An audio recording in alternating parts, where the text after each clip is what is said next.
যখন সালাত শেষ হয়ে যায় তখন তোমরা জমিনে ছড়িয়ে পড়ো, প্রত্যেকে প্রত্যেকের ওয়ার্ক প্লেসে চলে যাও, কাজ করো। ওয়াবতাগু মিন ফাদলিল্লাহ, আর আল্লাহর দেয়া ফদল তালাশ করো, রিজিক তালাশ করো। মসজিদের ভিতরে রিজিক আছে? কথা কয় না। মসজিদে গেলে কি টাকা পাওয়া যায়? খাওয়া পাওয়া যায় না। খাবার উৎপন্ন করতে হয় মসজিদের বাইরে, এ জমিনে। মসজিদে গেলে রহমত পাওয়া যায়। মসজিদে গেলে কি পাওয়া যায়?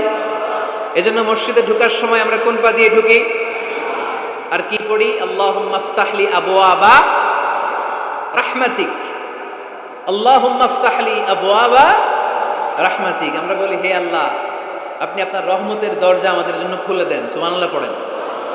এই দোয়া থেকে বোঝা গেল মসজিদে ঢুকলে কি পাওয়া যায়। সবাই বলতে হবে, কি পাওয়া যায়? মসজিদে ঢুকলে রহমত পাওয়া যায়, আর মসজিদ থেকে বের হলে রিজিক পাওয়া যায়, ফদল পাওয়া যায়। ফদল, ফদলের আরেক অর্থ হচ্ছে রিজিক। এজন্য মসজিদ থেকে যখন বেরোই কোন পা দিয়ে বেরোই আর কি পড়ি? আল্লাহুম্মা ইন্নী আসআলুকা মিন, হে আল্লাহ, আপনার কাছে আমি আপনার ফদল চাই, রিজিক চাই। এই ফদলের কথাই আল্লাহ কোরআনে বললেন, فَإِذَا قُضِيَتِ الصَّلَاةُ فَانتَشِرُوا فِي الْأَرْضِ وَابْتَغُوا مِن فَضْلِ اللَّهِ وَاذْكُرُوا اللَّهَ كَثِيرًا لَعَلَّكُمْ تُفْلِحُونَ। সুবহানাল্লাহ পড়েন। আল্লাহ ডেকে বললেন, গোলাম, যখন সালাত শেষ হয়ে যায় জমিনে ছড়িয়ে পড়ো, মসজিদে বসে থেকো না। আদেশটা কার? সালাত যখন শেষ মসজিদে বসে থাকার দরকার নাই, জমিনের মধ্যে ছড়িয়ে ছিটিয়ে পড়ো।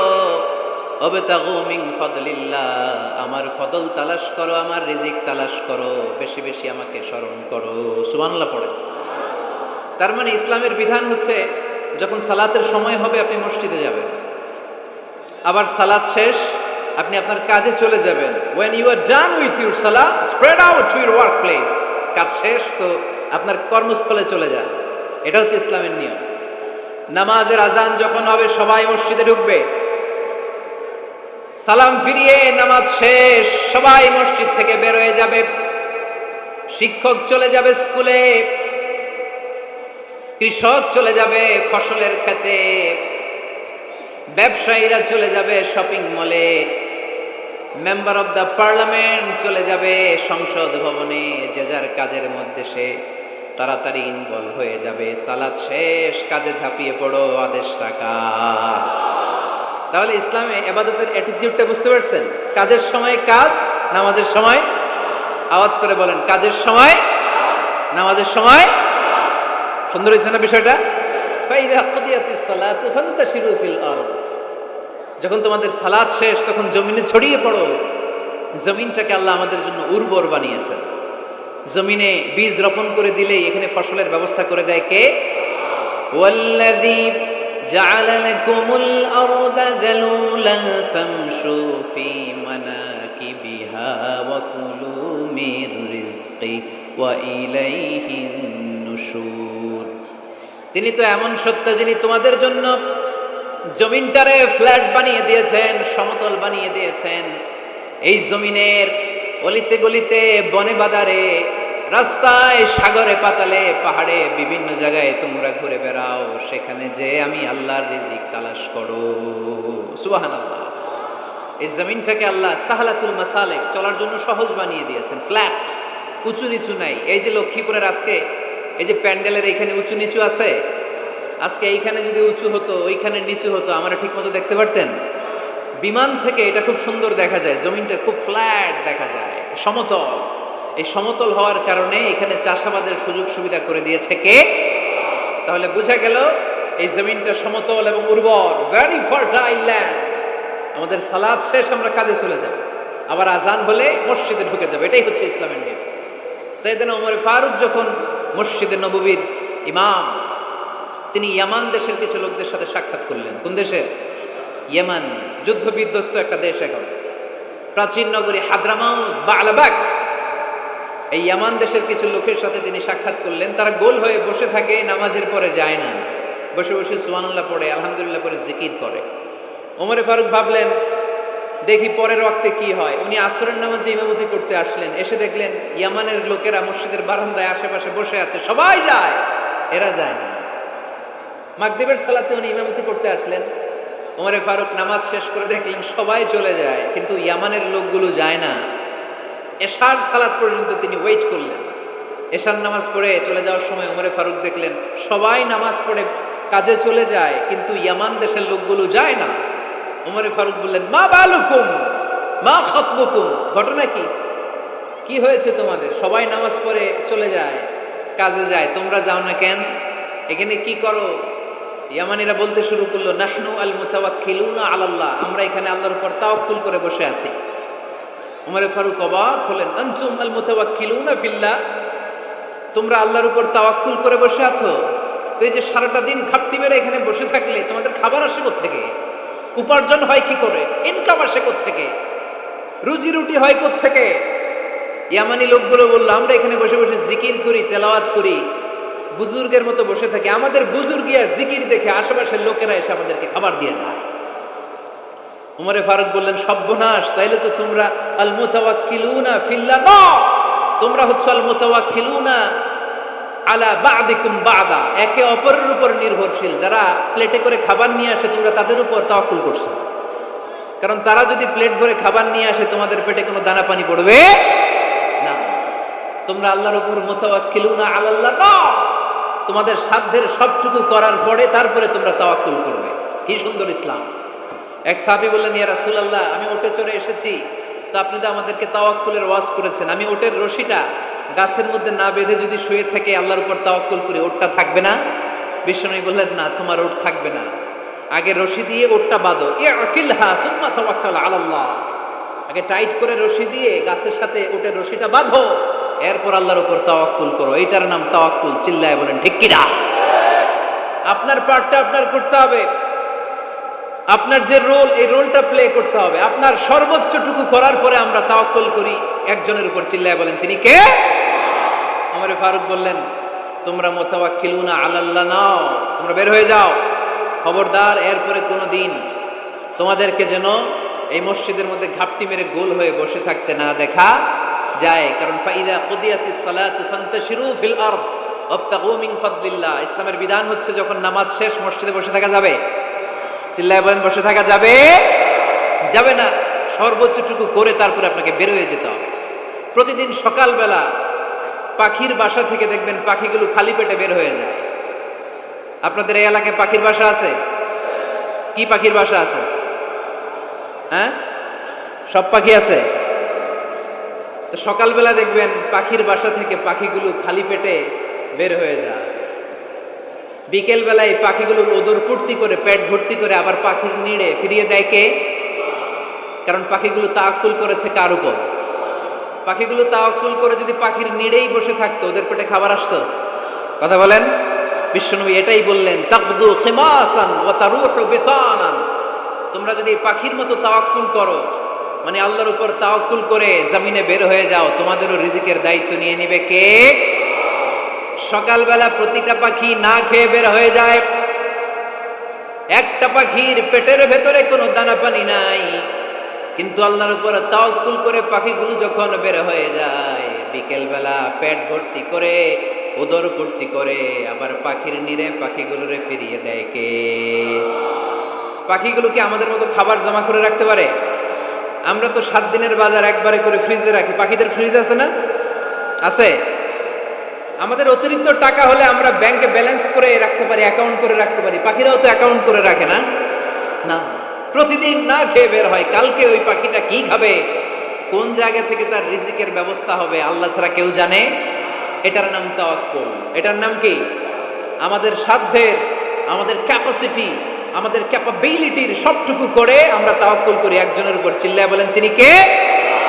এজন্য ইসলাম আমাদেরকে শিখায়, সালাত যখন শেষ বের হয়ে যাও, কাজে নেমে পড়ো। কাজে কোনো লজ্জা নাই, পরিশ্রমে কোনো লজ্জা আছে? যিনি রিক্সা চালায় এতে তার কোনো লজ্জা আছে? দিনমজুর, কুলি, ঠেলা গাড়ি চালায়, ছোট্ট ব্যবসা করে, এতে কোনো লজ্জা আছে? লজ্জা নাই। খেয়াল রাখবেন, লজ্জা হচ্ছে অলসতায়। লজ্জা কিসে? বিষ্ণু ঈসা ইসলাম বলেছেন, মা আকালা আহাদুন তুআমান কাত্তু খায়রুম মিন আইয়াকুলা মিন আমালি ইয়াদি। নিজ হাতে উপার্জিত খাবারের চেয়ে, অর্থের চেয়ে শ্রেষ্ঠ খাবার পৃথিবীর কোন মানুষ কোনোদিন ভক্ষণ করে নাই। চিল্লায় কোন সুবহানাল্লাহ। শ্রেষ্ঠতম খাবার নিজ হাতে উপার্জিত খাবার, ঘাম জড়িয়ে যে অর্থ উপার্জন করা হয়, যে ইনকাম করা হয়, এটা হালাল। আর হালাল খেয়ে দোয়া করলে কবুল করে কে? এজন্য খেটে খাওয়া মানুষ, শ্রমজীবী মানুষ আর মেহনতি মানুষদেরকে বিশ্বনবী খুব ভালোবাসতেন। তারা বিশ্বনবীর বন্ধু আর বিশ্বনবী ছিল তাদের বন্ধু। সুবহানাল্লাহ পড়েন। এত ভালোবাসতেন বিশ্বনবী খেটে খাওয়ার মেহনতি মানুষদেরকে। সব সময় বিষ্ণু ইসলাম তাদের জন্য দোয়া করতেন। এই জন্য যারা খেটে খায় তারা কপালওয়ালা, তারা মুস্তাজাবুদ দাওয়া। তারা কি? মুস্তাজাবুদ দাওয়া মানে এমন ব্যক্তি যে ব্যক্তি দোয়া করতে দেরি হয় কিন্তু দোয়া কবুল হতে দেরি হয় না। আপনারা এখানে ব্যবসা করেন কে কে? দেখি তো হাত তোলেন তো। ব্যবসা, মাশাআল্লাহ, অনেক ব্যবসায়ী আছে তো দেখি। আচ্ছা, হাত নামান। চাকরি করেন কে কে? চাকরি, চাকরিও তো অনেক করে দেখি, হাত নামান। প্রবাসী, ছুটিতে দেশে আসছেন।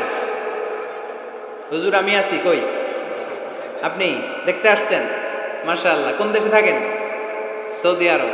আলহামদুলিল্লাহ। সৌদিতে ভাল লাগে নাকি সৌদি স্বপ্নের দেশ, খাটতে খাটতে জীবন শেষ? ইনশাআল্লাহ। আচ্ছা, ইউনিভার্সিটির স্টুডেন্ট আছো কারা কারা দেখি? মাশাআল্লাহ, হাত নামাও। ক্লাস 5 থেকে ইন্টারমিডিয়েট পর্যন্ত পড়াশোনা করতেছো অথবা দাখিল আলিম পর্যন্ত, কারা কারা দেখি? মাশাআল্লাহ, হাত নামাও, হাত নামাও। একবারও যারা হাত তোলেন না এবার তারা হাত তোলেন। আপনারা কি করেন? হ্যাঁ, বেকার।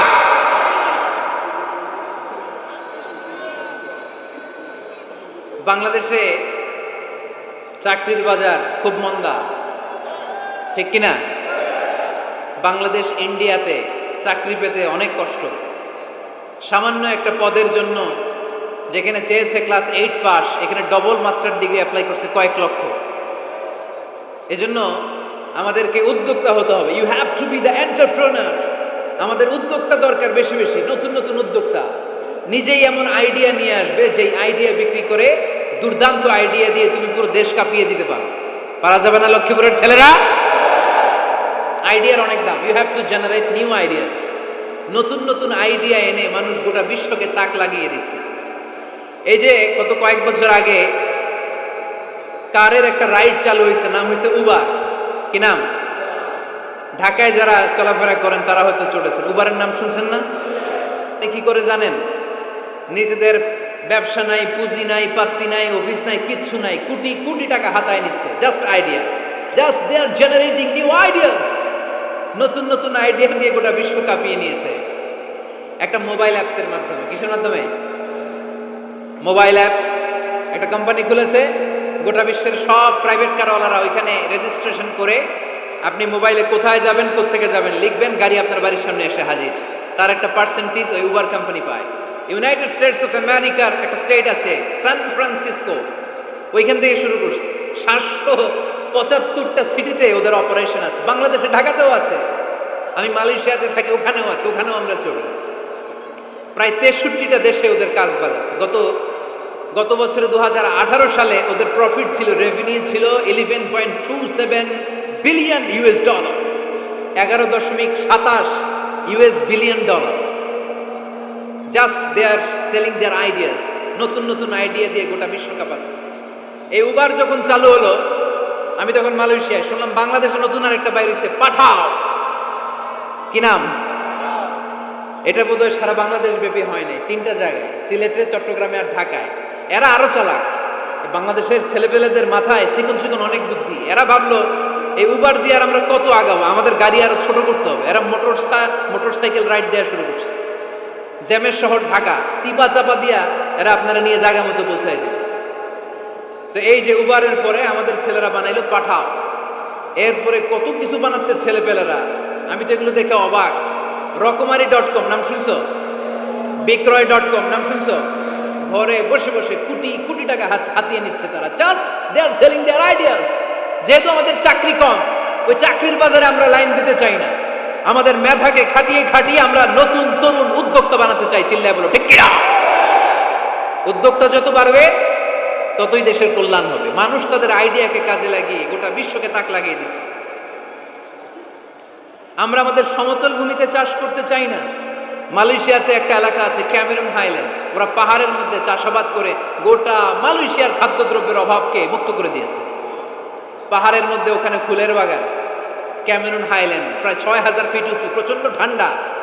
এই ঠান্ডা পাহাড়ে হিল ট্রাক্স এরিয়াতে মালয়েশিয়ার এই ক্যামেরুন হাইল্যান্ডে ওখানে আছে ফুলের বাগান, আছে ফলের বাগান, আছে চায়ের বাগান, ওখানে মধুর চাষ হয়, ওখানে শাকসবজি চাষ হয়, ওখানে অনেক কিছু চাষাবাদ হয়। ওই ফলমূল শাকসবজি দিয়ে গোটা মালয়েশিয়ার 14টা স্টেটে যত শাক সবজি ফলমূল লাগবে ওরা আঞ্জাম দেয়।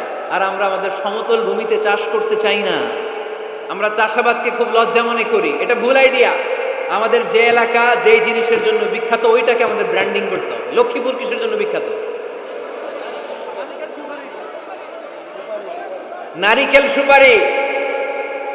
নারিকেল সুপারি যে পৃথিবীর কত মানুষ, ইন্দোনেশিয়ান লোকেরা মুড়ির মতো খায় নারিকেল আর সুপারি। তো এইটারে আমাদের ব্র্যান্ডিং করতে হবে। যেই দেশে যেটা আছে, যে এলাকা যেই পণ্যের জন্য বিখ্যাত ওইটা আমাদের ব্র্যান্ডিং করতে হবে। আমাদের আদমজির জুট মিল বন্ধ না? ভাওয়ানি জুট মিল বন্ধ। আমাদের পাট শিল্পকে ধ্বংস করে দিয়ে ইন্ডিয়া এখন ওই কটনের পাঞ্জাবি বানায়, জুট কটনের পাঞ্জাবি। আছে না নাই? পুরা বাংলাদেশের মার্কেট এই জুট কটনের পাঞ্জাবি দিয়ে সয়লাভ। আমাদের বাংলাদেশের পাট দিয়ে যদি আমরা মিহি পাঞ্জাবি বানাতে পারতাম, গোটা বিশ্বকে, বিশ্ববাজারকে আমরা দখল করে নিতে পারতাম। ঠিক কিনা? এর জন্য আমাদেরকে নতুন নতুন আইডিয়া জেনারেট করতে হবে। চাকরির পিছনে বসে থাকলে চলবে না। আর আজান যদি হয়ে যায় ছুটে যাবো মসজিদে, আর নামাজ শেষ হলে আমরা আমাদের কাজের দিকে চলে যাব। চিল্লায় বলেন ঠিক কিনা? যেটাই করবো আমরা ভালোভাবে করব। আল্লাহ বলেছেন লিয়াবলুয়াকুম আইয়ুকুম আহসানু আমালা। লক্ষ্মীপুরের ভাইয়েরা আওয়াজ করে উত্তর দেন, আওয়াজ করে উত্তর দিতে হবে। জান্নাতে যেতে হলে 100তে কত নাম্বার পেতে হবে? হ্যাঁ, হয় নাই 51। কি নাম তোমার? হ্যাঁ, ফরহাদ। জান্নাতে যেতে হলে 100তে আমার দরকার 51। 100তে কত লাগবে? ফাআম্মা মান সাকুলাত মাওয়াজিনুহু ফাহুয়া ফি আইশাতির রাদিয়া। সেদিন মিজানের পাল্লা যার ভারী হয়ে যাবে সে আনন্দ উৎসবে থাকবে। তো মিজানের পাল্লা ভারী হওয়ার জন্য 100তে আমার কত পাওয়া লাগবে? কত পাওয়া লাগবে? 51 পেলেই হয়ে যাবে। এজন্য আল্লাহ বলছেন লিয়াবলুয়াকুম আইয়ুকুম আহসানু আমালা। যেটাই করবে ভালোভাবে করবে। আল্লাহ এটা পরীক্ষা করতে চান যে আমরা ভালোভাবে কে কতটুকু আমল করেছি। যারা আরবি বুঝেন আলেম ওলামা আপনারা জানেন, এখানে আল্লাহ বলেননি লিয়াবলুয়াকুম আইয়ুকুম আকসারু আমালা। আল্লাহ এটা দেখতে চান যে তোমাদের মধ্যে থেকে কে বেশি আমল করে। এটা বলছে আল্লাহ? বলে নাই। আল্লাহ বলেছে লিয়াবলুয়াকুম আইয়ুকুম আহসানু আমালা, যে ভালো করে করে। এজন্য আমরা যাই করি না কেন কি করে করব? আওয়াজ করে বলতে হবে। কেমন করে করব? যে কোনো কাজ করো না ভাই, যে কোনো কাজ করো, তা যেন হয় সবার চেয়ে সবচেয়ে সুন্দর। পড়েন, যে কোনো কাজ করো না ভাই, যে কোনো কাজ করো, তা যেন হয় সবার চেয়ে সবচেয়ে সুন্দর। পড়েন, যে কোনো কাজ করো না ভাই, যে কোনো কাজ করো, তা যেন হয় সবার চেয়ে সবচেয়ে সুন্দর। হোক না সেটা পড়া লেখা, রঙের ভাষায় ছবি আঁকা। পড়েন, হোক না সেটা পড়া লেখা, রঙের ভাষায় ছবি আঁকা। হোক না সেটা সামান্য কাজ কিংবা মহত্তর, তা যেন হয় সবার চেয়ে সবচেয়ে সুন্দর। যে কোনো কাজ করো না ভাই, যে কোনো কাজ করো, তা যেন হয় সবার চেয়ে সবচেয়ে সুন্দর। চিৎকার করে বলেন ঠিক কিনা? আমরা যেটাই করি না কেন এটা ভালো করে করার দরকার আছে না নাই? এজন্য কাজে আর শ্রমে কোনো লজ্জা নাই। লজ্জা হচ্ছে অলসতায়। লজ্জা কিসে? অলসতায়। বিষ্ণু ইসা ইসলামের কাছে এক সাহাবী এসে বলল, ইয়া রাসূলুল্লাহ আ'তিনি শাইআন, আপনি আমাকে কিছু দান করেন, আমার কিছুই নাই। বিষ্ণু বললেন, তোমার কিছু নাই?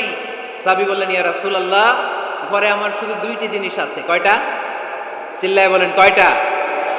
এক হচ্ছে একটা জামা, 2 হচ্ছে পানি খাওয়ার একটা জগ। বিষ্ণু বললেন, এই 2টাই নিয়ে আস। বিশ্বনবীর কথা শুনে ওই সাহাবী ঘর থেকে জামা নিয়ে আসলেন, পানি খাওয়ার জগ নিয়ে আসলেন। বিশ্বনবী সাল্লাল্লাহু আলাইহি ওয়াসাল্লাম ওনার মুবারক হাত দিয়ে এক হাতে জামা ধরে আরেক হাতে পানির জগটা ধরে সাহাবীদের দিকে উদ্দেশ্য করে বললেন, মাইয়াশতারি হাদাইন, এই দুইটা জিনিস কেনার মতো কে কে আছে দেখি। কয়েকজন হাত তুললো। বিশ্বনবী বললেন, কত দিয়ে কিনবা? এক সাহাবী বলে, ইন্নী আশতারিহিমা বিদিরহাম, ও নবী, যদিও এগুলো আমার দরকার নাই, কিন্তু আপনি যেহেতু নিলামে ডাক তুলেছেন, ইয়া রাসূলুল্লাহ, ইয়া হাবিবাল্লাহ, আপনার সম্মানে আমি 1 দিরহাম দিয়ে দুইটা জিনিস কিনে নেব। 1 দিরহাম, একটা জামা, একটা পানি খাওয়ার জগ, দাম কত? 1 দিরহাম। বিশ্বনবী বললেন, না না, 1 দিরহাম তো অনেক কম হয়ে যায়, মাইয়াজিদু আলা যালিক, এর চেয়ে বেশি দামে কে কিনবা? আরেক সাহাবী হাত তুলে বলতে লাগলো, ইয়া রাসূলুল্লাহ, ইয়া হাবিবাল্লাহ, ওয়া ইন্নী আশতারিহিমা বিদিরহামাইন, আমি এই জামাটার পানি খাওয়ার জগটা 1 দিরহাম নয় 2 দিরহামের বিনিময়ে কিনতে চাই। বিষ্ণু ইসা ইসলাম ওই সাহাবাকে দিয়ে দিলেন। দিয়ে 2 দিরহাম নিয়ে যে লোকটা ভিক্ষা করতে এসেছিল তার হাতে 2 দিরহাম দিয়ে বললেন, যাও 1 দিরহাম দিয়ে ঘরে খাবার কিনে দিয়ে আসো, আরেক দিরহাম দিয়ে একটা কুঠার কিনে নিয়ে আসো। শুনতেছেন? কি কিনে নিয়ে আসো? কুঠার দিয়ে কি করে? গাছ কাটে। ওই সাহাবী কুঠার কিনে নিয়ে আসার পরে বিশ্বনবী নিজ হাতে কুঠারের মধ্যে একটা কাঠের হাতল লাগাই দিলেন। আল্লাহু আকবার! হাতল ছাড়া কুঠার ইউজ করা যাবে? বিশ্বনবী নিজ হাতে ওই কুঠারের ভিতরে একটা হাতল লাগাই দিলেন আর বললেন, লা উরিদু আন আরাকা 15 আইয়াম, এই কুঠার নিয়ে জঙ্গলে যাও, গায়ে অনেক শক্তি আছে, কাঠ কাটো, এই কাঠ কেটে বাজারে বিক্রি করো, সামনের 15 দিন যেন আমি আমার চোখের সামনে তোমার না দেখি।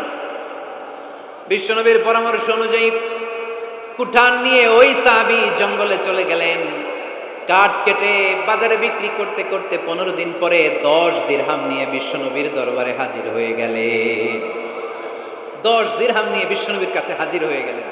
সাহাবী এসে বলল, ইয়া রাসূলুল্লাহ, এখন আর আমার ভিক্ষা করা লাগে না, আমার গায়ে অনেক শক্তি আল্লাহ দিয়েছে, আই এম ভেরি এনার্জেটিক, আপনার দেয়া বরকতের কুঠার দিয়ে আমি কাঠ কেটে কেটে স্বাবলম্বী হতে শুরু করেছি। সুবহানাল্লাহ পড়েন। আমি এখন 10 দিরহামের মালিক। বিশ্বনবী বললেন, লা আইয়াহতাতিবা আহাদুকুম হুজমাতান আলা দাহরিহি খায়রুম মিন আইয়াসআলা শাইআন ফায়ু'তিয়াহু আও ইয়ামনাহু, যাদের গায়ে শক্তি আছে তারা ভিক্ষা না করে কাঠ কেটে পিঠে সেই বোঝা নিয়ে বাজারে বিক্রি করা অনেক ভালো। কারণ কারো কাছে যদি তুমি হাত পাতো, সে দিতেও পারে, নাও দিতে পারে, আর কষ্ট করলে কষ্ট কোনোদিন বৃথা যায় না। চিল্লায় বলেন ঠিক কিনা? বিষ্ণু ইসা ইসলামের অনুপ্রেরণায় এই সাহাবা অল্প কিছুদিনের ব্যবধানে স্বাবলম্বী হয়ে গেলেন। What is the moral of the story? বিশ্বনবীর এই প্রফেটিক স্টোরি থেকে আমাদের কি শিক্ষা? লেসন নাম্বার 1, বিশ্বনবী চাইলেই ওই 2 দিরহাম দিয়ে বলতে পারতো, যাও খাবার দাবার কিনে ফ্যামিলিতে দিয়ে আসো। সে ওই 2 দিরহাম নিয়ে খাবার দাবার কিনে ফ্যামিলিকে খাইয়ে রাত্রে আবার ভিক্ষায় নামতো। কথা কন? রাত্রে কি করতো? ভিক্ষায় নামতো। বিষ্ণু ইসা ইসলাম তাকে কাজ করে খাওয়ার জন্য উৎসাহ দিলেন। পাশাপাশি বিষ্ণু ইসা ইসলাম পার্মানেন্ট সলিউশন দিলেন। এজন্য পার্মানেন্ট সলিউশনের ব্যবস্থা করতে হবে। অনেকে আমরা যাকাত দেই, যাকাতের শাড়ি দেই, যাকাতের লুঙ্গি দেই, আছে না নাই? লক্ষ্মীপুরে এরকম দেয় নাকি? কি দেয়? হ্যাঁ, গাড়ি, গাড়ি দেয়। শাড়ি না, যাকাতের শাড়ি, যাকাতের লুঙ্গি বলতে কোনো কথা ইসলামে নাই। এগুলো খুব কম দামি শাড়ি, যাদেরকে এগুলো দেওয়া হয় তাদেরকে অপমান করা হয়, ঠিক কিনা?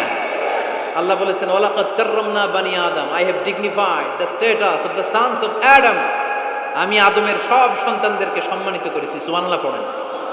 আপনাদের চেয়ে সম্মানিত কেউ আছে? মানুষের চেয়ে সম্মানিত গোটা বিশ্বে আর কোনো মাখলুকাত আছে? নাই। এজন্য যাকাতের শাড়ি দেয়া যাবে না, যাকাতের লুঙ্গি দেয়া যাবে না। যাকাতের শাড়ি আপনারা দেখছেন, এটারে একবার ধোয়ার পরে দ্বিতীয়বার পরা যায় না। মশারি কি পাতলা, এর চেয়েও পাতলা। এই জন্য জাকাতের শাড়ি, জাকাতের লুঙ্গি বলতে ইসলামে কোনো পরিভাষা নাই। আপনাকে স্বাবলম্বী করে দেওয়ার চেষ্টা করতে হবে। যারা লক্ষ্মীপুর জেলায় বিজনেস ম্যাগনেট আছেন, তারা একসাথে হয়ে একটা স্ট্রং জাকাত ম্যানেজমেন্ট প্ল্যাটফর্ম করতে পারে, যেখান থেকে আপনারা বিভিন্ন থানায়, বিভিন্ন গ্রামে বাছাই করে করে কিছু ভাইদেরকে জাকাত দিতে পারেন স্বাবলম্বী করার উদ্দেশ্যে। যেই ফ্যামিলিকে আছে, কি নাম এটার? পল্লী উন্নয়ন ক্লাব। মাশাআল্লাহ, যাকাত ফান্ড দিয়ে বিদেশে লোক পাঠায়, এর চেয়ে সুন্দর পদ্ধতিতে যাকাত বিতরণ আর হতে পারে? যেই লোকটাকে, যেই ছেলেটাকে বিদেশে পাঠানো হয়েছে, ওই ফ্যামিলিটা আর কোনোদিন যাকাতের শাড়ি নেওয়ার জন্য লাইনে দাঁড়াবে? যেই ছেলেটাকে ওনারা অস্ট্রেলিয়ান গাভী কিনে দিছে, দুধ বিক্রি করে যেই ফ্যামিলিটা স্বাবলম্বী হতে শুরু করেছে, তারা আর কোনোদিন যাকাতের লাইনে যেয়ে দাঁড়াবে না। এজন্য যাকাত দিতে হবে স্বাবলম্বী করার জন্য। ইসলাম আমাদেরকে এটাই শিখিয়েছে, কাজ করে খেতে হবে। কাজে লজ্জা নেই, লজ্জা হচ্ছে অলসতায়। লজ্জা কিসে? আজকের আলোচনা থেকে এটা মুখস্থ করে নিতে হবে, কাজে লজ্জা নেই। লক্ষ্মীপুরের ইয়াংস্টারেরা, শ্রমে লজ্জা নেই, পরিশ্রমে লজ্জা নেই, লজ্জা অলসতায়। লজ্জা কিসে? আরো জোরে। নবীরা কি এমনি এমনি বসে বসে খাইছে? কঠিন পরিস্থিতিতেও নবীরা পরিশ্রম করে উপার্জন করা লেগেছে, ঠিক কিনা? সাইয়েদনা মারিয়াম আলাইহিস সালাম, যার নামে আল্লাহ তাআলা কোরআনে একটা সূরা দিলেন, উনি পৃথিবীতে এমন একজন মহিয়সী নারী, যেই নারীর গর্ভে, যেই নারীর পেটের ভেতরে স্বামীর স্পর্শ ছাড়া সন্তান দিয়েছে কে? সাইয়েদনা ঈসা আলাইহিস সালাম পেটে আসলেন। মারিয়াম আলাইহিস সালাম লজ্জা পেলেন। হায় হায়, কেমন করে এলাকাবাসীদের কাছে আমি আমার মুখ দেখাবো? বিয়ে করি নাই, স্বামী নাই, বিয়ে হয় নাই, স্বামী নাই, কিন্তু পেটে সন্তান চলে এসেছে। হায় হায়, এলাকায় কেমনে মুখ দেখাবো? লজ্জায় পড়ে মারিয়াম আলাইহিস সালাম এলাকা থেকে চলে গেলেন। কি অবাক করা কাণ্ড! বাচ্চা ভূমিষ্ঠ হওয়ার জন্য, বড় হওয়ার জন্য 6 মাস 7 মাস লাগে নাই, পেটে বাচ্চা আসার সাথে সাথে বাচ্চাটারে বড় করে দিয়েছে কে? সাইয়েদাতুনা মারিয়াম আলাইহিস সালাম এবার বসে পড়লেন, বুঝতে আরম্ভ করলেন প্রেগন্যান্সির পেইন উঠেছে। হঠাৎ করে পেট থেকে বাচ্চা ভূমিষ্ঠ হয়ে যাওয়ার পরে উনি কাঁপতে আরম্ভ করলেন। ক্ষুধার চোটে খাবার কিছু নাই, সামনে ঝর্ণা, উপরে একটা খেজুর গাছ। সাইয়েদনা ঈসা আলাইহিস সালামকে কোলে নিয়ে মারিয়াম আলাইহিস সালাম মনে মনে ভাবে, হায় রে, কেউ যদি একটু খেজুর পেড়ে দিত, এই ক্ষুধার মুহূর্তে আমি খেজুর খেয়ে পেটের ক্ষুধা নিবারণ করতাম। রব্বুল আলামিন মারিয়ামকে উদ্দেশ্য করে আয়াত নাজিল করে দিলেন, ওয়া হুজ্জি ইলাইকি বিজিযিন নাখলাতি তুসাকিত আলাইকি রুতাবান জানিয়া। কোরআন সাক্ষী, হুজ্জি ইলাইকি বিজিযিন নাখলা, এর মানে হচ্ছে মারিয়াম, কেউ পেড়ে দিবে না, একটু কষ্ট করে হাতটা উঁচু করে খেজুরের ডালা ধরে ঝাঁকুনি মারো, কষ্ট সে কাঁচা পাকা খেজুর নিচের দিকে পড়বে, তারপর তুমি তুলে খাবে। সুবহানাল্লাহ পড়ে। আল্লাহ চাইলে অটোমেটিক্যালি কারামাত হিসেবে খেজুরগুলো নিচে ফেলতে পারতেন না? কথা কন, খেজুরগুলো অটোমেটিক্যালি নিচের দিকে পড়ছে? পড়ে নাই। আল্লাহ শিক্ষা দিয়েছে, যেই পরিস্থিতিতে থাকো না কেন, তোমাকে শ্রম ব্যয় করে, কষ্ট করে তোমার উপার্জন করতে হবে, রিজিকের বন্দোবস্ত করতে হবে। চিল্লায় বলেন ঠিক কিনা? ইসলাম আমাদেরকে এটাই শিখিয়েছে, কাজে লজ্জা নাই। আবার বিশ্বনবী বললেন, ইন খামাতিস সাআ ওয়া ফি ইয়াদি আহাদিকুম ফাসিলাতুন, তোমাদের কারো হাতে যদি একটা চারা বীজ থাকে, সে যদি দেখে কিয়ামত হতে শুরু করেছে, ফাইন ইসতাতাআ আন ইয়াগরিসাহা ক্বাবলা আন তাকুমাস সাআ ফালইয়াগরিসহা, কারো হাতে একটা চারা বীজ নিয়ত করেছে, চারা বীজটা রোপণ করবে, ইন দ্য মিন টাইম দেখলো কিয়ামত হতে শুরু করেছে, বিশ্বনবী বললেন, যদি তোমার সুযোগ থাকে কিয়ামত হওয়ার আগে চারা বীজটা রোপণ করে দাও। কথা বুঝতে পেরেছেন? আপনার হাতে একটা চারা বীজ, আপনি প্ল্যান করেছেন এই চারা বীজটা রোপণ করবেন, ইন দ্য মিন টাইম দেখলেন কি হওয়া শুরু হয়েছে? ইদা জুলজিলাতিল আরদু জিলজালাহা, দ্য বিগেস্ট আর্থকোয়েক, ভূমিকম্প শুরু হয়েছে, কিয়ামত হয়ে যাবে। বিশ্বনবী বললেন, কিয়ামত হইতেছে ওদিকে, আর তোমার হাতে যদি চারা বীজ থাকে, দেরি করো না, কিয়ামত তোমার কাছ পর্যন্ত আসার আগে সুযোগ পেলে চারা বীজটা রোপণ করে দাও। ইসলাম শিখিয়েছে, শেষ নিঃশ্বাস পর্যন্ত তোমাকে লড়ে যেতে হবে। এই পৃথিবীতে কেউ কাউকে জায়গা করে দেয় না, জায়গা করে নিতে হবে। এই পৃথিবীটা, the life is not a bed of roses, এটা ফুল বিছানো কোনো ফুল সজ্জা নয়, এটা কণ্টকাকীর্ণ। কেউ আপনার স্পেস করে দিবে না, কেউ আপনাকে সুযোগ করে দিবে না, কেউ আপনার জায়গা করে দিবে না, বরং আপনি জায়গা করে নিলে টাইনা নিচে নামাবে। কথা বলেন। এজন্য কখনো অলসতাকে স্থান দেয়া যাবে। রসুল বাত্তালি দুক্কানু শয়তান, অলস মস্তিষ্ক শয়তানের আড্ডা। অলস যদি কেউ থাকে, এটারে টেনে বেঁধে কাজে নামাবে, পারা যাবে? আলহামদুলিল্লাহ, লক্ষ্মীপুরে এরকম অলস ছেলে পেলে নাই।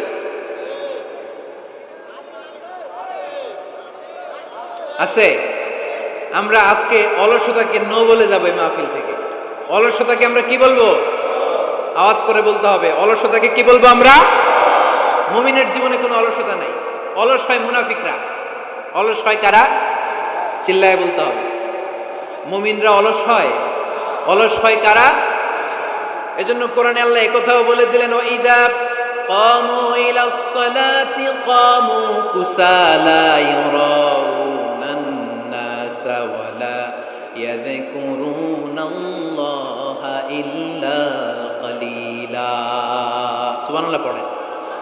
মুনাফিকরা যখন মানুষকে দেখানোর জন্য নামাজে যায়, ওই নামাজে তাদের ইখলাস নাই, ওই নামাজের ভেতরে তাদের কোনো খুশু খুদু নাই, ওই নামাজের ভেতরে আছে শুধু অলসতা। ওই নামাজে কি আছে? কিন্তু আমরা যখন নামাজে যাই আমাদের অলসতা আছে? আমরা নামাজ পড়লে আমাদের হৃদয়টাকে সজীব করে দেয় কে? আমরা উযু করলে আমাদের মনটাকে চাঙ্গা করে দেয় কে? আমরা মসজিদে ঢুকলে হৃদয়টাকে প্রাণবন্ত করে দেয় কে? মুমিন তো নামাজে গেলে চাঙ্গা হয়, মুমিন উযু করলে চাঙ্গা হয়। বিষ্ণু ঈসা ইসলাম বললেন, ইয়াকিদু শাইতানু আলা কাফিয়াতি রাসি আহাদিকুম ইদা নাম। খেয়াল করে শুনবেন লক্ষ্মীপুরের ভাইয়েরা, চমৎকার একটা হাদিস। আমরা যখন ঘুমোতে যাই, শয়তান আমাদের প্রত্যেকের মাথার পিছনে 3টা অলসতার গিট মারে। কয়টা? আওয়াজ করে বলেন। 3টা অলসতার গিট মারে। ইয়াকিদু শাইতানু আলা কাফিয়াতি রাসি আহাদিকুম সালাসা উকাব। 3টা গিট মারে যখন আমরা ঘুমোতে যাই। অলসতার 3টা গিট মেরে আমাদের কানের সামনে এসে ফিসফিস করে মন্ত্র পড়তে থাকে, আলাইসা লাইলুন তাওয়িলুন ফারকুদ, আলাইসা লাইলুন তাওয়িলুন ফারকুদ। বিশাল লম্বা রাত, ঘুমাও। অনেক সময় আছে, ঘুমাও। রাত 5টা বেজে যাচ্ছে, তাহাজ্জুদের সময় শেষ হয়ে যাচ্ছে, তখনও শয়তান বলে রাত অনেক লম্বা, ঘুমাও। ফজরের সময় পার হয়ে যাচ্ছে, সূর্য উঠে যাচ্ছে, শয়তান বলে আলাইসা লাইলুন তাওয়িলুন ফারকুদ, এখনো অনেক সময় আছে, লম্বা লম্বা লম্বা চৌড়া রাত পড়ে আছে, তুমি ঘুমাও। বিশ্বনবী বললেন, ফাইন ইস্তাইকাযা ওয়া যাকারাল্লাহ ইনহাল্লাত উকদা। আমার উম্মতের কেউ যখন ঘুম থেকে জেগে ঘুম থেকে ওঠার দোয়া পড়া শুরু করে দেয়, অলসতার প্রথম গিটটা সাথে সাথে খুলে দেয় কে? আপনি ঘুম থেকে উঠেই যখন ঘুম থেকে ওঠার দোয়া পড়বেন, আপনার অলসতার প্রথম গিট খুলে দেয় কে? ঘুম থেকে ওঠার দোয়াটা কি? আলহামদুলিল্লাহিল্লাযী আহইয়ানা বা'দামা আমাতানা ওয়া ইলাইহিন নুশুর। প্রশংসা সে আল্লাহ, যে আল্লাহ আমাদেরকে লম্বা একটা ঘুম শেষে, মৃত্যু শেষে আমাদেরকে ঘুম থেকে উঠালেন। এই দোয়াটা পড়ার সাথে সাথে শয়তান যে 3টা গিট মারছে, ওই 3টার একটা খুলে দেয় কে? ফাইন তাওয়াদ্দা ইনহাল্লাত উকদা। ঘুম থেকে জেগে ঘুমের দোয়া পড়ার পরে যখন কেউ ওযু করে ফেলে, অলসতার দ্বিতীয় গিটটাও খুলে দেয় কে? ওযু করার পরে ফাইন সাল্লাত ইনহাল্লাত উকদা, নামাজের মুসল্লায় দাঁড়িয়ে যখন নামাজ শুরু করে দেয়, অলসতার 3 নাম্বার গিটটাও খুলে দেয় কে? 3টা গিট যখন খুলে দেয়, বিষ্ণু ঈসা ইসলাম বললেন, ফাআসবাহা নাশীতাল কলব। নাশীত, তখন মুমিন বান্দা সজীব হয়ে ওঠে, প্রাণবন্ত হয়ে ওঠে, উচ্ছ্বসিত হয়ে ওঠে। ওয়া ইল্লা খাবিসান নাফসি কাসলান। আর যদি ঘুমিয়ে থাকে, 3টা গিট তার মাথার পেছনে শয়তানের অলসতার লেগে থাকে, তাহলে তার দিনটা শুরু হয় অলসতা দিয়ে, আর সে হয় অলসতার রাজা। চিল্লায় এখন ঠিক কিনা? এজন্য আমরা কি অলস হতে চাই না কর্মঠ হতে চাই? কোন নবীরা কি অলস ছিলেন? পৃথিবীতে কোন নবী অলস ছিলেন? সব নবী কর্মঠ ছিলেন। বিষ্ণু ঈসা ইসলাম বললেন, মা বাআসাল্লাহু নাবিয়্যান ইল্লা রাআল গানাম। এই পৃথিবীতে এমন কোন নবী নাই যেই নবী বকরি চড়ায় নাই। কি চড়ায় নাই? বকরিরে আপনারা লক্ষ্মীপুরের ভাষায় কি বলেন? কি বলেন? ছাগল। তো পৃথিবীতে এমন কোন নবী নাই যেই নবী কি চড়ায় নাই? ছাগল চড়ায় নাই। সাহাবারা বললেন, ইয়া রাসূলুল্লাহ আনতা কাযালিক, আপনিও ছাগল চড়াইছেন? বিষ্ণু ঈসা ইসলাম বললেন, না, আমিও ছাগল চড়িয়েছি। ওয়া ইন্নী আরআহা আলা কারারাইতি আহলি মক্কা, আমি তো মক্কাবাসীদের অল্প কিছু পয়সার বিনিময়ে তাদের ছাগলগুলোকে চড়িয়ে দিতাম। সুবহানাল্লাহ পড়বেন না? বিষ্ণু ঈসা ইসলাম ছাগল চড়াতেন। ছাগল চড়ানো সহজ কাজ না কঠিন কাজ? কেন? হ্যাঁ, টেরা খুঁটি মারে। হ্যাঁ, কি করে? বসে থাকতে হয়। তো ছাগল যারা পালে তারা জানে ছাগল পালা কত কষ্ট। ওরে ডানে টান দিলেও কই যায়? রশি ধরে বায়ে টান দিলে কই যায়? সামনে টানলে কই যায়? পিছনে টানলে কই যায়? সারা সপ্তাহ আপনি সময় পান না এটার গোসল করাবেন। ভাবলেন আজকে জুমার দিন আমিও গোসল করি, এটারও গোসল করাই। এটারে আপনি পুকুর ঘাটে নিবেন, টান দিচ্ছেন, ওর বাপের কিরা ও 1 ইঞ্চিও সামনে যাবে না, ঠিক কিনা? এই টেরা প্রাণী আল্লাহর কি কি মহিমা! আল্লাহ তাআলা পৃথিবীর সবচেয়ে শ্রেষ্ঠতম মানুষদেরকে ছাগল চড়িয়ে ছেড়েছেন, ঠিক কিনা? মা বাআসাল্লাহু নাবিয়্যান ইল্লা রাআল গানাম। এই পৃথিবীতে এমন কোন নবী ছিল না যে নবীরা ছাগল চড়ায় নাই। আল্লাহ বুঝাতে চাইলেন ছাগল চড়ানো অনেক কষ্টের কাজ, অনেক ধৈর্যের প্রয়োজন। এখন নবীরা তোমরা ছাগল চড়াও, কিছুদিন পর ছাগলের চেয়েও টেরা জাতি মানুষ চড়াইতে হবে। মানুষের মধ্যেও টেরা আছে না নাই? ভালো বললে ভালোটা বুঝে না, ডানে যেতে গেলে বায়ে যায়, বায়ে যেতে বললে ডাইনে যায়, এরকম আছে না নাই? সম্মানিত ভাইয়েরা, সমস্ত আম্বিয়া আলাইহিমুস সালাম ওনারা কর্মঠ ছিলেন। সাইয়েদনা আদম আলাইহিস সালাম নিজ হাতে চারা গাছ রোপণ করে চাষাবাদের কাজ করেছেন, সুবহানাল্লাহ পড়েন। সাইয়েদনা ইব্রাহিম আলাইহিস সালাম চাষাবাদের কাজ করেছেন। সাইয়েদনা দাউদ আলাইহিস সালাম নিজ হাতে যুদ্ধের জন্য যে পোশাক পরতে হয়, যেটা পরলে গায়ের মধ্যে ছুরি মারলেও ঢুকে না, ওই শিরস্ত্রাণ বানিয়েছেন, নিজ হাতে তলোয়ার বানিয়েছেন, সুবহানাল্লাহ পড়েন। সাইয়েদনা মুসা আলাইহিস সালাম ছাগল চড়িয়েছেন। সাইয়েদনা মুসা আলাইহিস সালামের মেজাজ নরম না গরম? নবীদের মধ্যে সবচেয়ে বেশি মেজাজওয়ালা নবী ছিলেন মুসা আলাইহিস সালাম। উনিও 8 থেকে 10 বছর সাইয়েদনা শুআয়ব আলাইহিস সালামের এরিয়াতে ছাগল চড়িয়েছেন। চিল্লায় বলেন সুবহানাল্লাহ। এজন্য নবীরা যেহেতু কাজ করেছেন, কর্মঠ ছিলেন, আমরাও কর্মঠ হব, ঠিক কিনা? সাহাবারাও কর্মঠ ছিলেন, বিশ্বনবীর সাহাবারাও ব্যবসা করতেন। সাইয়েদনা আবু বকরের বিশাল ব্যবসা প্রতিষ্ঠান ছিল, সুবহানাল্লাহ পড়েন। আপনারা হজ উমরা করেছেন কে কে দেখি? করছেন? মাশাআল্লাহ। যারা করে নাই আল্লাহ তাদেরকে আল্লাহর ঘর জিয়ারতের তুমি নসিব করো। বিশ্বনবীর মাকবারার সামনে দাঁড়িয়ে আমরা যেন সালাম পেশ করতে পারি, তুমি নসিব করো। বাইতুল্লাহ শরীফে এবং মসজিদ নববীতে আমরা যেন সালাত আদায় করতে পারি, আল্লাহ তুমি নসিব করো। সাইয়েদনা আবু বকর রাদিয়াল্লাহু তাআলা আনহুর ব্যবসা প্রতিষ্ঠান ছিল মক্কার কাবা ঘরের পাশেই। ওনার ব্যবসা প্রতিষ্ঠানগুলো যেখানে ছিল ঠিক ওইখানে সৌদি সরকার এখন শপিং মল বানিয়ে দিয়েছে, মাতজার আবু বকর। মক্কা শহরের যেখানে বহিরাগতরা এসে ওখানে ছাগল, ওখানে ঘোড়া, উট এগুলো রাখতো, আস্তাবল রাখতো, ঘোড়া আর উট যেখানে রাখা হতো ঠিক ওই জায়গায় সৌদি সরকার ওটার পার্কিং লট বানাই দিচ্ছে। মানে যেখানে আগে সাহাবাদের ব্যবসার জায়গা, ওইখানে বর্তমানে শপিং মল। যেখানে আগের সময়কাল সাহাবারা উট আর ঘোড়া রেখে বাঁধতো, ওইখানে এখন গাড়ি ঘোড়া রাখার ব্যবস্থা করা হয়েছে। সাইয়েদনা আবু বকর অনেক বড় ব্যবসায়ী ছিলেন। ওনার নিজ টাকা দিয়ে হাবাসা থেকে আসা সাইয়েদনা বেলালকে তিনি 20,000 স্বর্ণ মুদ্রা দিয়ে উমাইয়া ইবনে খালাফের কবল থেকে তিনি মুক্ত করেছেন। সাইয়েদনা উসমান যুন্নুরাইন বড় ব্যবসায়ী ছিলেন।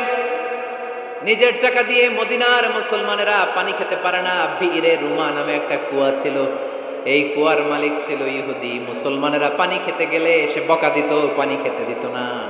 বিশ্বনবী বললেন আমার সাহাবীদের মধ্যে এমন কি কেউ নাই নিজের অর্থায়নে বীরে রোমা কিনে মুসলমানদেরকে দিয়ে দিবে? সাইয়েদনা উসমান যুন্নুরাইন বলল ইয়া রাসূলুল্লাহ, আপনার খেদমতে আমি হাজির। মুহূর্তের মধ্যে সাইয়েদনা উসমান যুন্নুরাইন নিজের অর্থায়নে বীরে রোমাটা কিনে মুসলমানদের জন্য সদকা করে দিয়েছে। তো ব্যবসা না করলে, কর্মঠ না হলে, উপার্জন না হলে সদকা করা যাবে? চিল্লায় বলেন করা যাবে।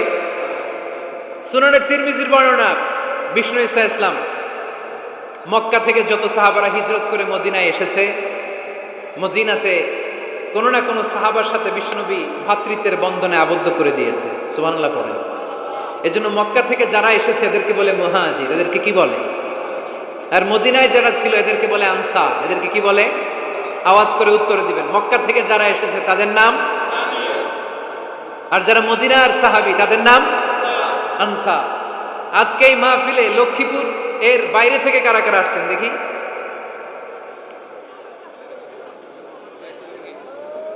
মাশাআল্লাহ মাশাআল্লাহ, অনেক আসছে। আল্লাহ ভাইদেরকে তুমি কবুল করো, হাত নামান। এই যে লক্ষ্মীপুরের বাইরে থেকে যে ভাইরা আসছে তারা লক্ষ্মীপুরের মেহমান, ঠিক কিনা? মক্কা থেকে হিজরত করে যে সমস্ত সাহাবারা এসেছিল তারা ছিল মদিনার মেহমান। বিশ্বনবী এক এক মক্কার সাহাবীকে মদিনার এক এক সাহাবীর সাথে ভ্রাতৃত্বের বন্ধনে আবদ্ধ করে দিলেন। আব্দুর রহমান ইবনে আউফ রাদিয়াল্লাহু তাআলা আনহু, ওনার সাথে ভ্রাতৃত্বের বন্ধনে যে সাহাবীকে বিশ্বনবী আবদ্ধ করে দিলেন ওনার নাম হচ্ছে সাআদ ইবনে রাবিয়া। কি নাম? মদিনার অনেক বড় ব্যবসায়ী। বিশ্বনবী বললেন ও আব্দুর রহমান ইবনে আউফ, সম্পদ ছেড়ে দিয়ে, পরিবার ছেড়ে দিয়ে, স্থাবর অস্থাবর সব ছেড়ে দিয়ে আল্লাহ আল্লাহ রাসূলের ভালোবাসায় মক্কা থেকে মদিনায় এসেছো, মদিনায় তোমার চিন্তা নাই, সাদ ইবনুর রবিকে আমি তোমার ভাই বানিয়ে দিলাম। সাদ ইবনে রবি তোমার আপন ভাইয়ের মতো। সাদ ইবনে রবি বলল, আব্দুর রহমান, জীবনে তোমারে কোনোদিন দেখি নাই, তোমারে আমি চিনি না, তোমার নাম শুনি নাই, কিন্তু বিশ্বনবী তো তোমার দায়িত্ব আমাকে দিয়েছে। আমার চেয়ে বড় ধনী এই মদিনার মধ্যে দ্বিতীয় কেউ নাই। আজ থেকে তুমি আমার ভাই, আজ থেকে তুমি আমার কি। আল্লাহ আমাকে যত সম্পত্তি দান করেছে তার অর্ধেক সম্পত্তি আমি তোমার নামে দিয়ে দিলাম। ও আব্দুর রহমান ইবনে আউফ, শুধু তাই নয়, রব্বুল আলামিন আমাকে দুইজন স্ত্রী দিয়েছে। কয়জন? তুমি দেখো আমার কোন স্ত্রীকে তোমার বেশি ভালো লাগে, যার নাম তুমি বলবে সাথে সাথে আমি তারে তালাক দিয়ে দিব। তার ইদ্যত পালন শেষে তুমি তাকে বিয়ে করে তোমার সাথে নিয়ে যাবা। সুবহানাল্লাহ। কারণ বিশ্বনবী তোমার দায়িত্ব আমার কাছে দিয়েছে, তুমি আমার ভাই, আমি মদিনার সবচেয়ে বড় ধনী, আমার অর্ধেক সম্পদ আমি তোমারে দিয়ে দিব। আমার দুই স্ত্রীর এক স্ত্রীকে তোমারে দিয়ে দিব। সাইয়েদনা আব্দুর রহমান ইবনে আউফ এই কথা শুনে অবাক হলেন। অবাক হয়ে উনিও এক অবাক কথা বললেন। উনি বললেন, লা হাজাতা লি ফি আখি, ও আমার প্রাণের ভাই, তোমার কথা শুনে আমার হৃদয়টা ভরে গিয়েছে, কিন্তু তোমার সম্পদেরও দরকার আমার নাই, তোমার স্ত্রীরও দরকার আমার নাই। বারাকাল্লাহু ফি মালিক ওয়া লি আহলিক, আল্লাহ তোমার মালেও বরকত দেখ, তোমার সম্পদেও বরকত দেখ। তুমি শুধু একটু কষ্ট করবা। কি কষ্ট? দুল্লানি আলা সুক, show me the way to the market. তুমি মদিনায় কোনো মার্কেট আছে কিনা, শপিং মল আছে কিনা, ব্যবসা প্রতিষ্ঠান আছে কিনা আমার দেখায় দাও। সুবহানাল্লাহ পড়ো। আমরা হইলে কি করতাম? লক্ষ্মীপুরে যারা আসছে এদের একজনকে যদি বলা হয়, ভাই আপনি এখন থেকে লক্ষ্মীপুরের ভাই, আমার অর্ধেক সম্পদ আপনারা দিয়ে দিব, কি করবে? পায়ের উপর পা তুলে খাবে আর বলবে কি আনন্দ আকাশে বাতাসে, ঠিক কিনা?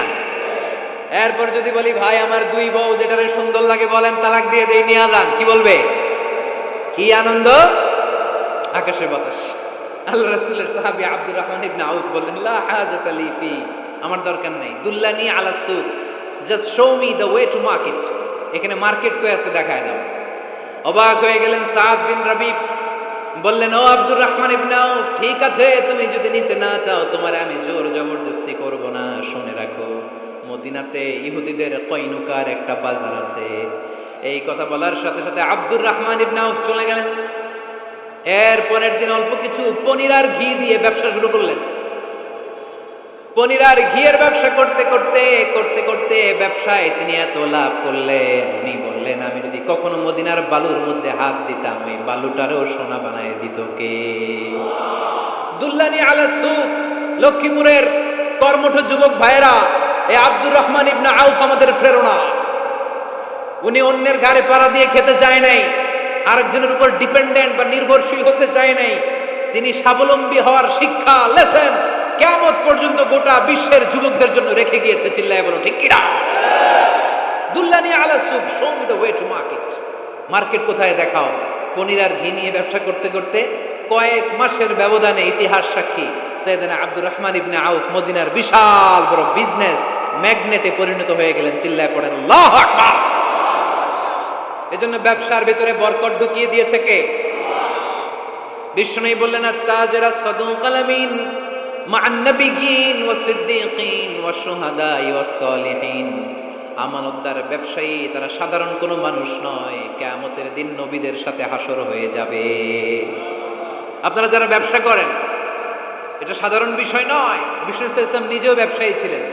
ওনার জীবনের প্রথমে তিনি খাদিজা রাদিয়াল্লাহু তাআলা আনহার ব্যবসার স্টাফ হয়ে কাজ শুরু করেছেন, এরপরে নিজে ব্যবসা শুরু করেছেন। এরপরে খাদিজাতুল কুবরা রাদিয়াল্লাহু তাআলা আনহা সব সম্পত্তি বিয়ের পরে বিশ্বনবীর পায়ের সামনে ঢেলে দিয়েছেন। বললেন, ইয়া রাসূলুল্লাহ, এই সম্পদ আমি আপনাকে দিয়ে দিলাম, আপনি ইচ্ছামতো দিনের প্রয়োজনে খরচ করেন। সুবহানাল্লাহ পড়েন। এজন্য বিষ্ণু ইসলাম আমাদের জন্য উপমা, আব্দুর রহমান ইবনে আউফ আমাদের জন্য উপমা। যারা ব্যবসা করেন তারা বিষ্ণু ইসলামের সুন্নাহ পালন করছেন। আত-তাজির আস-সাদুক আল আমিন, বিষ্ণু বললেন সত্যবাদী আমানতদার ব্যবসায়ী, যে ব্যবসা করতে যে মিথ্যা কথা বলে না। অনেক ব্যবসায়ীরা আছে পণ্য চালানোর জন্য মিথ্যা কথা বলে আর কসম কাটে, আসে না নাই? আহা, এমনটা করা যাবে? সকালবেলা স্ত্রীরে বলে, এই গরুগুলা বিক্রি করবো, তুই একটা দাম কত কমো? স্ত্রীরে শিখাই দিচ্ছে, এই গরুর দাম তুই 40,000। তো বউ বলে, ঠিক আছে, দাম কইলাম 40,000। তো এরপরে বাজারে যখন গরু বিক্রি করতে যায়, একজন যখন বলে যে ভাই এটা 30,000 টাকা দিয়ে কিনবো। কয় ভাই আল্লাহর কসম সকালে একজন 40,000 দাম কইছে, আমি দেই নাই। আছে না নাই? কৌশল করে, বউরে শিখাইছে সকালে, কই তুই দাম কর 40,000। তো বাজারে যে কই সকালে একজন দাম করছে, দাম করে কইছে 40,000 দেই নাই, আপনারা 30,000 কেমনে দেই? এরকম ডাকাইতে আছে না নাই? আলহামদুলিল্লাহ লক্ষ্মীপুরে এরকম লোকজন নাই। আরে নাই, আমি কই নাই, এরা কই আছে। লক্ষ্মীপুরের মানুষ খুব ধার্মিক, আমি জানি। লক্ষ্মীপুর, নোয়াখালী, ফেনী এই বেল্টের লোকজন খুব আল্লাহওয়ালা। এদের মধ্যে আল্লাহওয়ালার সংখ্যা বেশি, এখানে আলেম ওলামা বেশি, এখানে মসজিদ মাদ্রাসা বেশি। এই জন্য এই জেলাগুলোতে আল্লাহর রহমতও বেশি। আল্লাহ তুমি এই জেলার ছেলেপেলেদেরকে, এই জেলার লোকদেরকে তুমি কবুল করো, মা বোনদেরকে তুমি কবুল করো।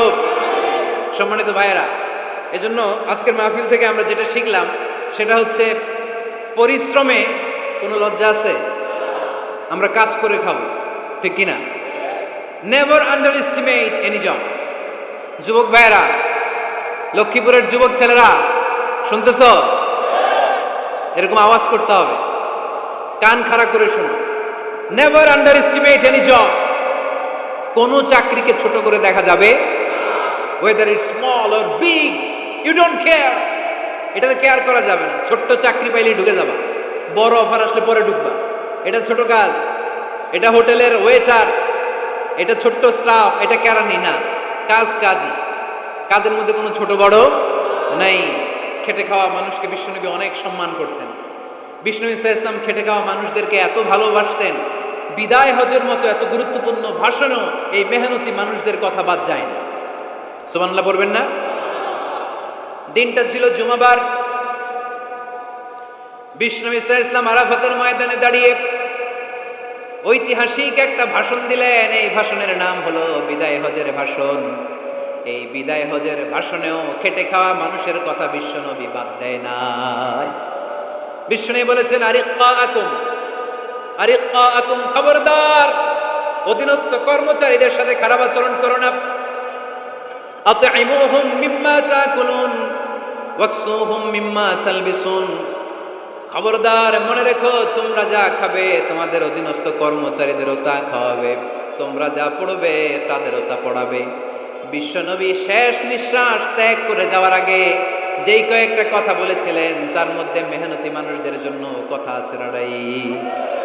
বিষ্ণু ইসা ইসলাম যখন শেষ নিঃশ্বাস ত্যাগ করবেন, তিনি বলেছিলেন, আসসালাত আসসালাত, উম্মতেরা নামাজ নামাজ, নামাজ ছেড়ে দিও না, নামাজ তরক করো না, নামাজ কাজা করো না।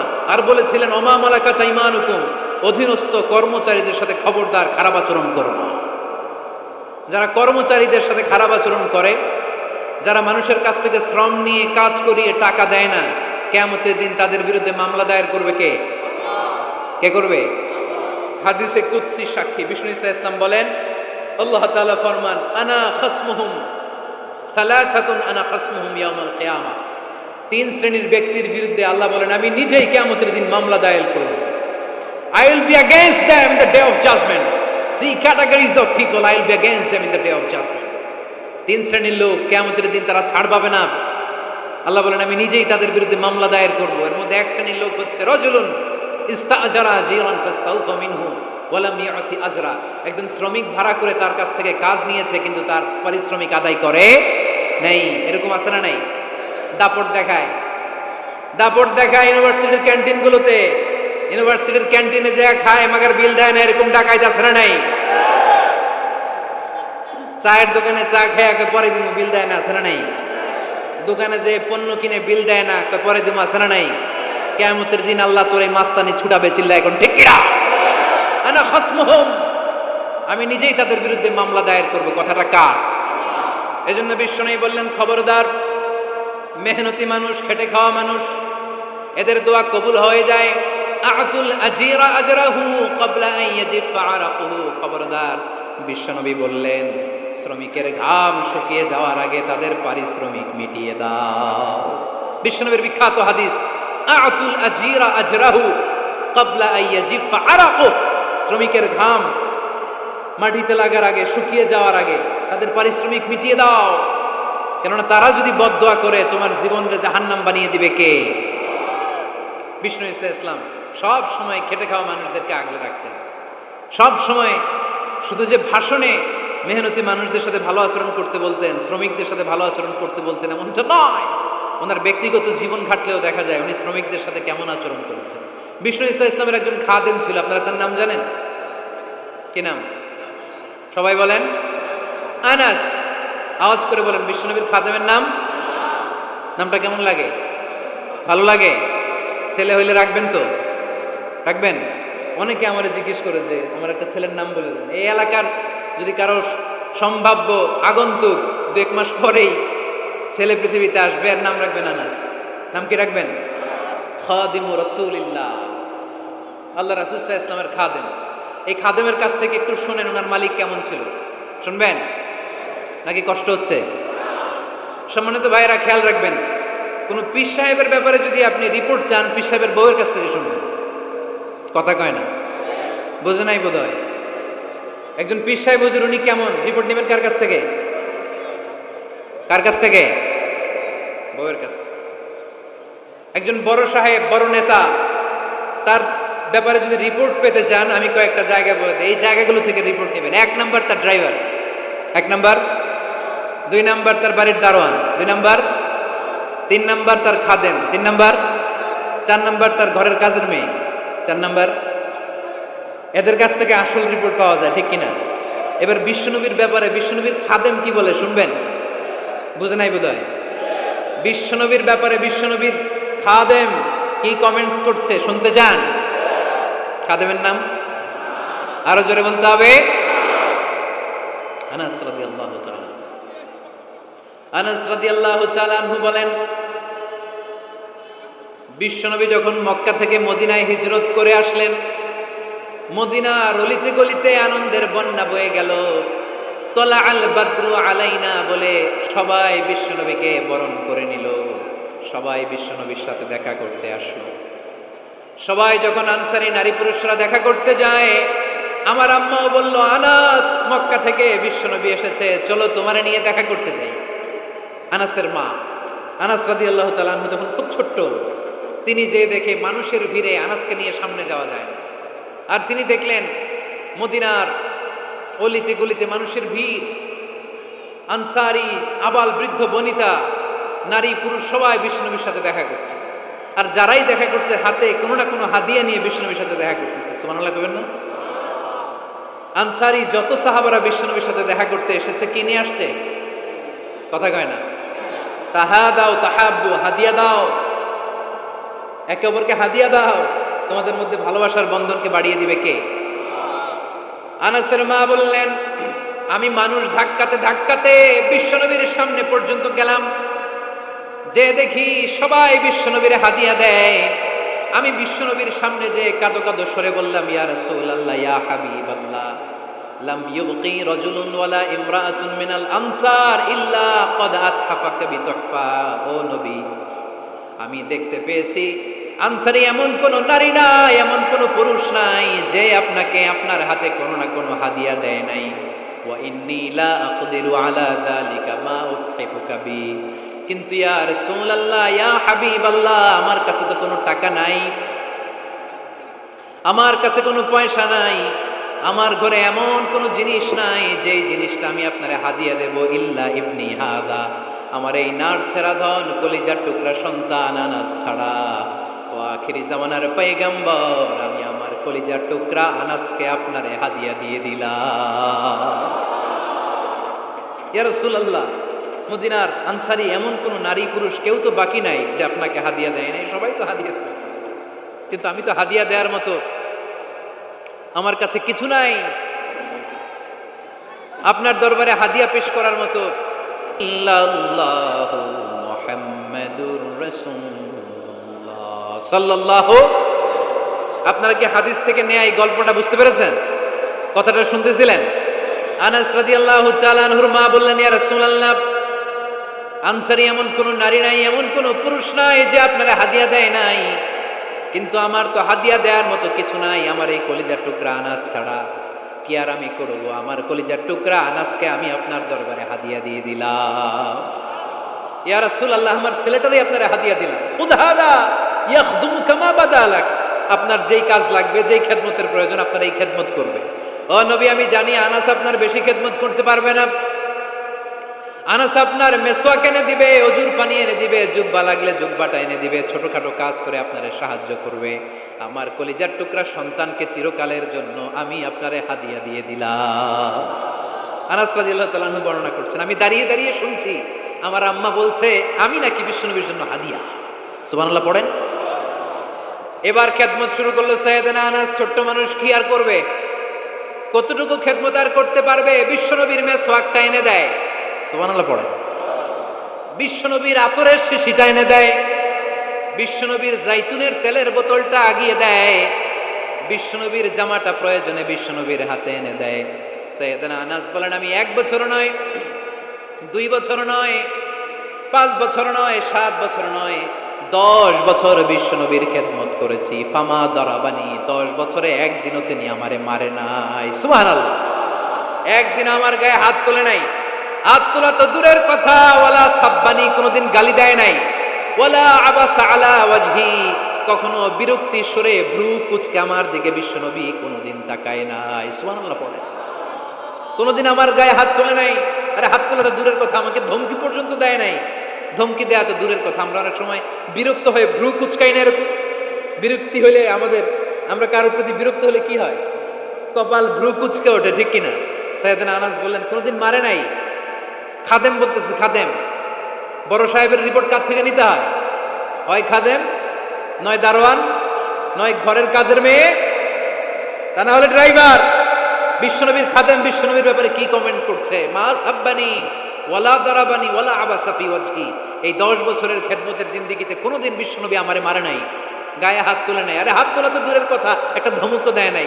আরে ধমক দেয়া তো দূরের কথা, বিরক্তির সুরে ভ্রু কুচকে আমার দিকে কখনো তিনি তাকায় নাই। চিল্লায় বলো সুবহানাল্লাহ। আর আজকে মাইক পেলে মানবতা, মানবাধিকারের কর্মী কি সুন্দর কথা বলে, উইমেন রাইটস এর কথা বলে, শিশু শ্রম নিয়ে কথা বলে, আর বাড়িতে কাজের মেয়ের গায়ের মধ্যে খুন্তি, গরম খুন্তি পিঠের মধ্যে লাগিয়ে পিঠ ঝলসিয়ে দেয়। এরকম আছে না নাই? পত্রপত্রিকায় প্রায় দেখা যায় যে কাজের মেয়েদেরকে কি অত্যাচার করে। খুন্তি গরম করে করে চামড়ার মধ্যে লাগিয়ে স্কিন ঝলসে ফেলেছে, গ্রিলের মধ্যে বেঁধে রেখেছে, সময় মতো খাবার দেয় নাই, পিটিয়ে মাথার চুল কামিয়ে মাথা নেড়া করে দিয়েছে। এরকম আছে না নাই? এরা মানবাধিকারের ঠিকাদার, এরা মানবাধিকারের কথা বলে। আর বিষ্ণু ঈসা ইসলামের খাদেম বিশ্বনবীর ব্যাপারে বলেছে, কোনোদিন মায়ের তো দূরের কথা, হাত তোলা তো দূরের কথা, আরে ধমক দেওয়া তো দূরের কথা, বিরক্তির চেহারা নিয়েও কোনোদিন বিশ্বনবী আমার দিকে তাকায় নাই। চিল্লায় পড়েন সুবহানাল্লাহ। বিশ্বনবী একবার সাইয়েদনা আনাস রাদিয়াল্লাহু তাআলা আনহুকে একটা ছোট্ট জিনিস আনতে পাঠালেন। সাইয়েদনা আনাস রাদিয়াল্লাহু তাআলা আনহু জিনিসটা আনতে যে মদিনার অলিতে গলিতে বাচ্চাদের খেলা দেখে জিনিস আনতে ভুলে খেলায় দাঁড়িয়ে গেলেন। ছোট মানুষ, ছোট একটা বাচ্চা যদি আমার সাথে নেই, সে কি আমার প্রয়োজন বুঝবে? আমার সেন্টিমেন্ট যেরকম, বাচ্চা কি ওটা টের পাবে? ছোট্ট আনাসকে বললেন, আমার জুব্বা নিয়ে আসো। বিষ্ণু ইসলাম শাম দেশের জুব্বা পড়তেন, বলতেন জুব্বা নিয়ে এসো। জুব্বা আনতে যখন বেরোলেন আনাস রাদিয়াল্লাহু তাআলা আনহু, দেখলেন মদিনার অলিতে গলিতে বাচ্চারা কুতকুত খেলে। কি খেলে? আপনারা খেলেন? তো এই খেলা দেখে আনাস রাদিয়াল্লাহু তাআলা আনহু ভুলে গেলেন যে বিশ্বনবীর জামা আনতে হবে। উনি ভুলে যেয়ে উনিও দাঁড়িয়ে খেলা দেখতে শুরু করলেন। এখন ঘন্টার পর ঘন্টা যায়, আনাসও আসে না, জামাও আসে না। বিশ্বনবী ভাবলেন, হায় রে, আনাস মনে হয় ভুলে গিয়েছে, কি আর করা যাই, নিজের জামা নিজেই নিয়ে আসে। বিশ্বনবী বের হলেন জামা আনতে। বের হয়েই দেখে মদিনার গলিতে বাচ্চারা